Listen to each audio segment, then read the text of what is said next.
Go. So, guys, we just got done watching The Hangover. Well, you just got done watching The Hangover. We watched it at separate places.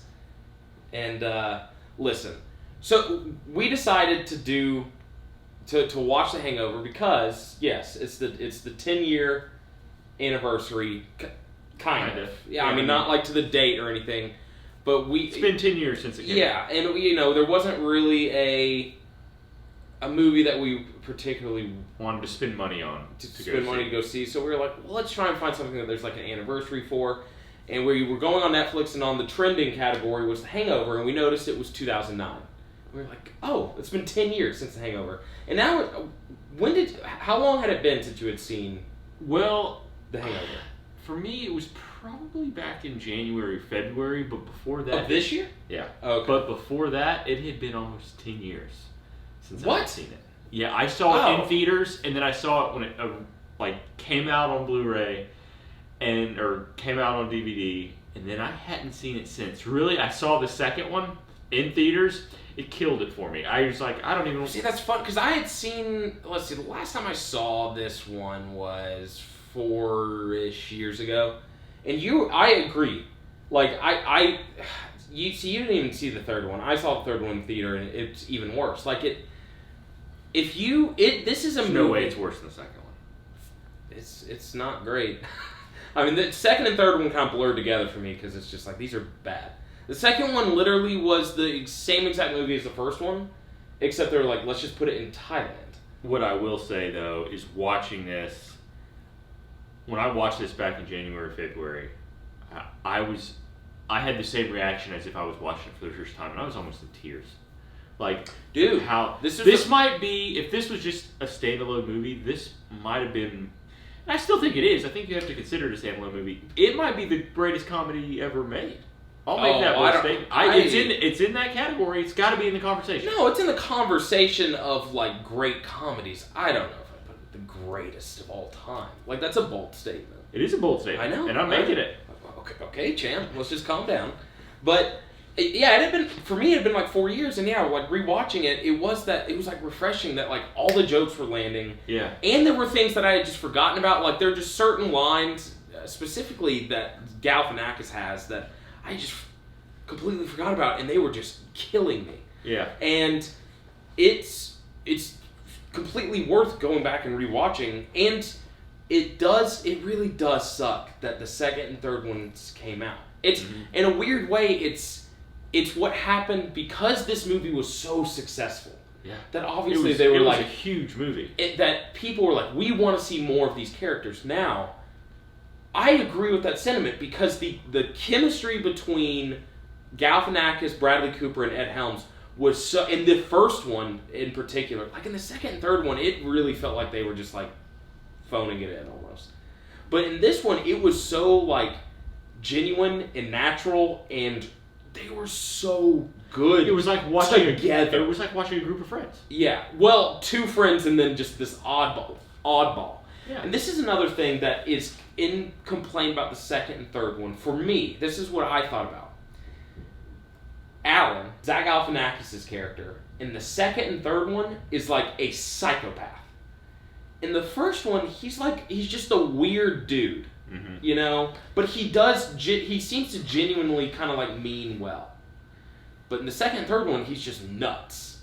And that's why there's kind of like an endearing part about the first one is that it's like no one is like completely crazy. Like they have like moments of being a little nuts, but they're relatively normal people. You know? Yeah. That was something that like because I started making different like comparisons between the first and the sequels. It's like what was it that made the first? I don't one? even know why we're comparing it to the sequels. No, I'm saying I wish like, they had never been made. I agree because it tarnishes what the first one was. But this is my point. I was more of like trying to figure out what was it that made the first one work so well, and then the second, third one just not. And for the biggest one for me was that like the chemistry between the three of them seemed very genuine, and it felt really fresh and original. Where the second one was just a rehashing of the first one. Like it wasn't. They just clearly weren't as good. But this, Alan and Bradley Cooper. Bradley Cooper wasn't quite a star yet. And it's actually funny going back and watching this and seeing like this complete A-lister play. I mean, he's a dick. Now, you grow to like him because he's the one constantly like, all right, let's settle down, let's do this. But the stuff that he does, oh no, he's an asshole. Like, when you're introduced to him, he's stealing money he's a teacher and he's stealing money from his kids. I don't know. But this movie still holds up really well. Yeah. And I find and I would put it in that great comedies category. I don't know if I'd say the greatest of all time. Name better ones. Well, I bet you can't get more than 10. That's why it's in the great comedies category. Yeah. I said it's in the conversation for the greatest of all time. And But you made the bold statement that it might be the greatest of all time. I said you have to put it in the conversation. Which would be a list I didn't hear conversation. I heard if without the second and third one, this might be the greatest movie of all time. Greatest comedy of all time. I said it's in the conversation for the greatest comedy of all time. All right. Which means there's an argument to be made that it's the greatest comedy of all time. Okay. It's in that category, sure. I don't think I'd put it as the greatest comedy of all time. So that's fine. This movie, another thing that I thought was really well done, especially obviously the first one, was along with it being hilarious and genuinely funny, the story itself was like an amazing mystery.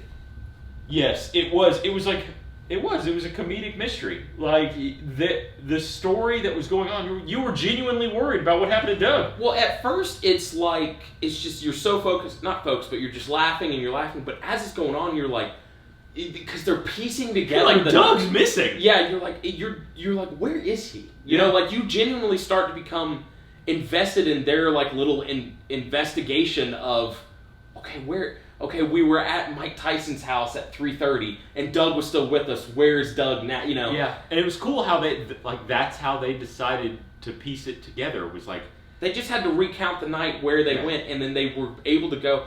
I said it's basically a comedic version of Memento.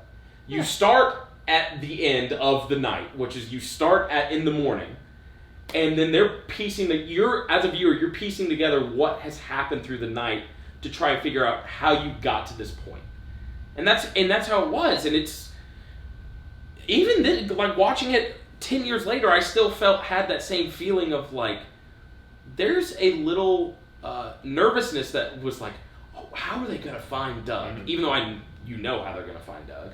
And that's my one complaint about this movie, and we've talked about this, is how they come to the realization of I thought it was lazy. Yeah. It's just that classic, like, they're talking to Mike Epps' character. Honestly, if they'd have found a way to work in the conversation that Ed Helms is having about why you can't open windows on top, like, if somebody would have been talking about that, and they would have gone, like, the realization, like, oh, that mattress didn't come off. Agreed. I totally agree. But that was it was that whole, like, say that again. Yeah. What, Flores? No, before that. It was lazy. It really was. And it was like, oh, okay. And now you brought this up to me, or a little bit earlier. I did, even though it was lazy writing, I prefer the lazy writing as opposed to Doug was taken hostage. Yes. Which I remember being in the movie theater, and that was like, you're introduced to the, what's his name? What's that actor's name? Mike Epps. No, that Asian guy. Ken Jeong. Yeah. That was like a little bit of his breakout. Yeah, it was. He's so funny. He is. So long, Game On. You're like, oh my gosh. And that was... And him jumping out of the truck. Naked? Stark nude. And he's beating the shit out of Bradley Cooper. Oh my god. Like, I'm telling you, there were so many parts in this movie that... Because when I watched it this morning, I went into it thinking like, oh, I'll laugh, there'll be some part. Every part, like, every scene in this movie has a moment or a line that is still genuinely hilarious. Still, I mean, I was honestly amazed how well it still is. Like, this is a it's a good. But sorry, but that goes back to the point of when you see, you're like, he's holding someone hostage. and you're going, oh, really? This is how they're going to go? Like, he was never lost to begin with. Yeah. They were just taken hostage. And then you find out that it's not even the right guy. It's not even the right guy. They had gone through the whole night of counting cards. Well, and, like, see, the movie starts to hit a little... I don't want to say it hits a lull, but you think you're about to hit a lull, and then all of a sudden they reenact Rain Man. Like, yeah, where he's coming down the elevators, and I don't know the name of that song, but that song's playing, and they're like all serious. And then he shows that he's like learned through his mind, like learning how to count cards. Well, you realize he's a little bit of a... He's like an autistic. Yeah. He's not a retard. He's on the spectrum. Yeah, as he would say. He clearly has like ADHD or something. But he's on the spectrum. That goes back. He's like a little weird. Yeah. Where in the other ones he's like nuts. He's psycho. But this one it was like he's just a weird dude. Yeah.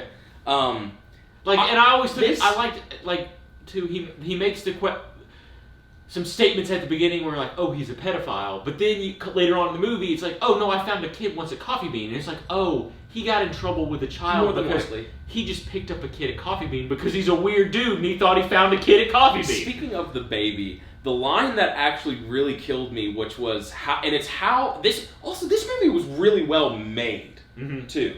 Like I mentioned it to you, but it's shot really well. The cinematography's really good. And this was a movie where I remember thinking this is a comedic director because this was made by Todd Phillips. He did like Old School, Road Trip, Starsky and Hutch. Like he just made comedies. Doing the Joker.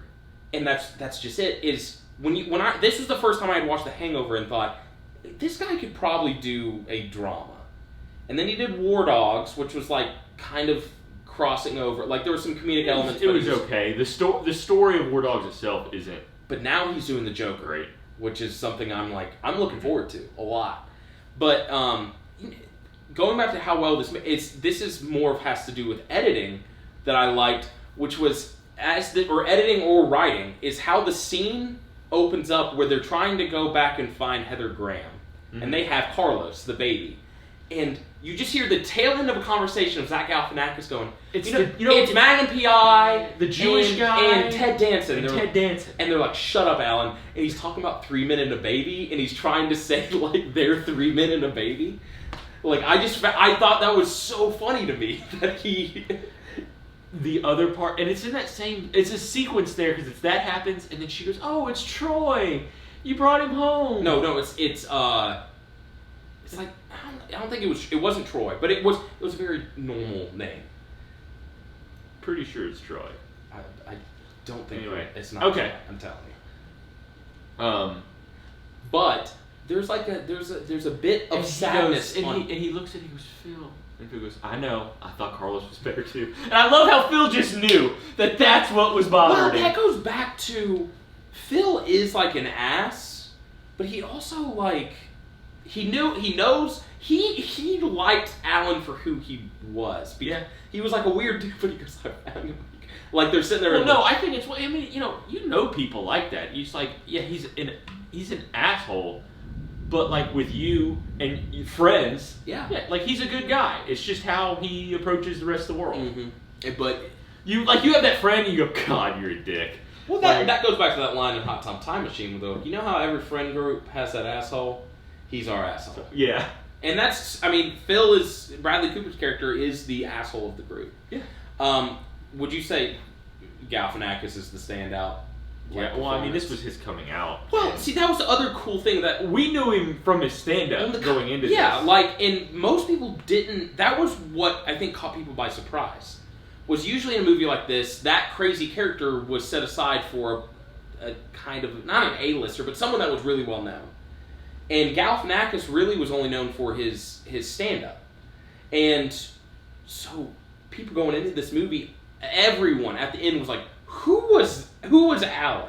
Because they knew Ed Helms was from The Office. Bradley Cooper was like in Wedding Crashers, and he had done some like romantic comedies. So like people knew, but not many people knew who Zach Galifianakis was. Yeah. And they walked out of the theater and like, who was that guy? Because Jesus, he was hilarious. Yeah. And he was really fun, and he does steal the show. I mean, from the very beginning, the whole speech about I liked it when he's gambling. Yeah. Oh. Well, first of all, the movie starts out with him going, hey, watch it, perv! And he's getting close to my shaft. Well, that was something. That was what I wrote down in my notes. That I was like, I forgot how many quotes in this movie that people still use today. And then thanks Bin Laden. Well, yes, when he goes, he talks about his counting cards. His plan is to count cards. That's illegal. That's illegal. And he goes, yeah. Well, so it's frowned upon. Kind of like masturbating on a plane. Pretty sure that's illegal too. Maybe since 9/11.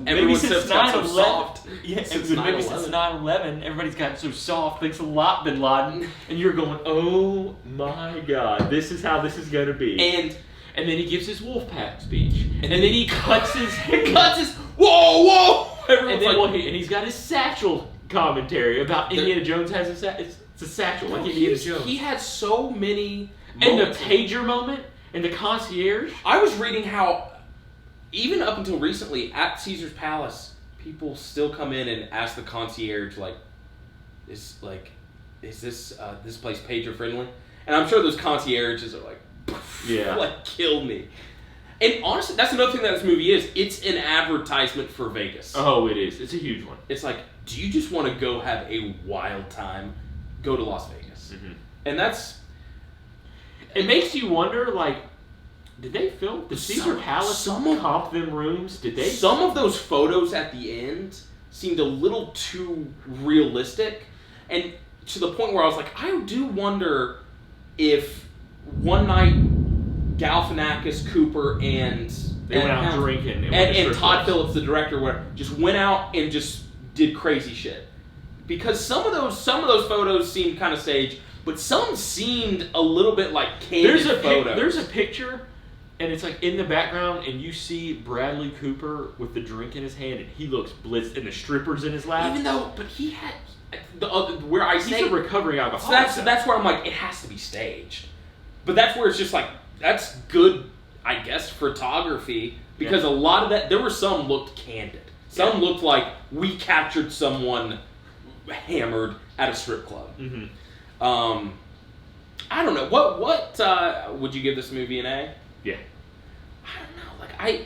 I might. For me, it's only an A, and this goes back to my original statement at the beginning here, was that the first half I thought was better than the second. Yeah, but honestly, once they get him back, once they get Doug? Yeah, once they get Doug. That's only 15 minutes left in the movie. Yeah, but then them riding home, and then he has his moment with his wife, who is where he's like Heather Grant's character. Oh, you're talking about Heather Grant's character. There's that whole moment, and then they come home, and then there's them at the wedding, and then they see the pictures. I mean, I don't know. I think it's a great movie. And I think the only thing that takes away from this movie is the fact they made sequels. Because you can't help but think about this movie and going, oh, they made two. They kind of ruined it, yeah.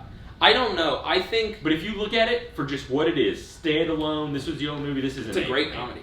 Something about... Even the music plays well in this. Dude, one Can't Tell Me Nothing by Kanye came on. Yeah.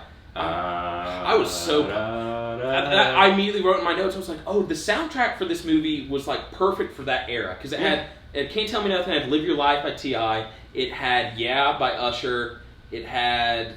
there was something else I remember thinking oh, I guess they had Flo Rida's Right Round. Was it Right Round? Is that what it's called? Apple Bottom Jeans. What? Is it Apple Bottom Jeans? No. Right Round was at the end where they're watching the... It's just for that era of hip-hop, they got really good songs to match what the movie was all about. I thought... What was the first thing that you said to me when I came over here to start filming? You're like, you know what was really great about this movie? It's an hour and 35 minutes. Yeah. They basically didn't try and drag it out. I'm sorry. Everything I've noticed this since we started doing this channel. Movies have gotten way too long. At certain points, yeah. There's certain points that they seem to try and drag out, and it's well, you didn't need to do that. Yeah. I don't know if you get more money or something, if it's longer, or they're trying to... They have a budget, and they're I think a movie feels more put together when it is when it feels tight. Well, when it's short, cohesive. But then there's complaints of something wasn't totally explained, or I wish I had seen a little bit more of that. And I think I guess people would rather have the complaint. Every moment in this movie was either funny or it was story driven. Well, it comes back to what you were talking about. And it keeps it moving. Yes, there's a nice forward momentum to this story that even when there felt like there was about to be a bit of a lull, that it snaps you right back into it. Next thing you know, the movie's coming to an end. Mm-hmm. And that's where I thought it actually because I remember it was a big deal when it won Best Comedy at the Golden Globes because it was up against 500 Days of Summer and there was something else. And I remember it was the first year that the Academy Award was broadening their Best Picture to 10 Best Pictures. And this made a lot of money. And it made a ton of money. And people were like, "Is this?" And people were like, "Well, the Academy. This is like they thought this was a movie that would." Explain like this is the type of movie that should make it among your top 10 movies because it's like it won Best Comedy at the Golden Globe. It got great reviews. It made a ton of money. Like why not? This movie though should have been one of the nominees. But what I'm getting back to, I genuinely thought it should have been nominated for Best Screenplay. Yeah. Maybe not win, but. It was a really well constructed screenplay because it was hilarious, but it also, going back to what I said, it was a genuinely good mystery. Mm-hmm. So as a viewer, it is a rock rolling good time, along with constantly trying to figure out what's really going on because your main characters are hungover and confused. You as a viewer are also like, what is going? Like you want to know what's going on. So when you're along for the ride. Yes, that's exactly. This movie might as well have been called Along for the Ride. Yeah. Because that's what you're That's doing. how you felt. I mean, you felt the same way they were. Mm-hmm. You feel exhausted.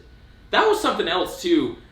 I brought it up. You said they probably got like 5 hours sleep, but over basically 3 days they got 5 hours of sleep because they wake up from being hungover. Imagine being hungover and then going, we need to go on a 48-hour tour of trying to find our friend. It'd be exhausting. Yeah. And you feel that. So, I would give this like I want to say A, but there's something about me is wanting to say like A-.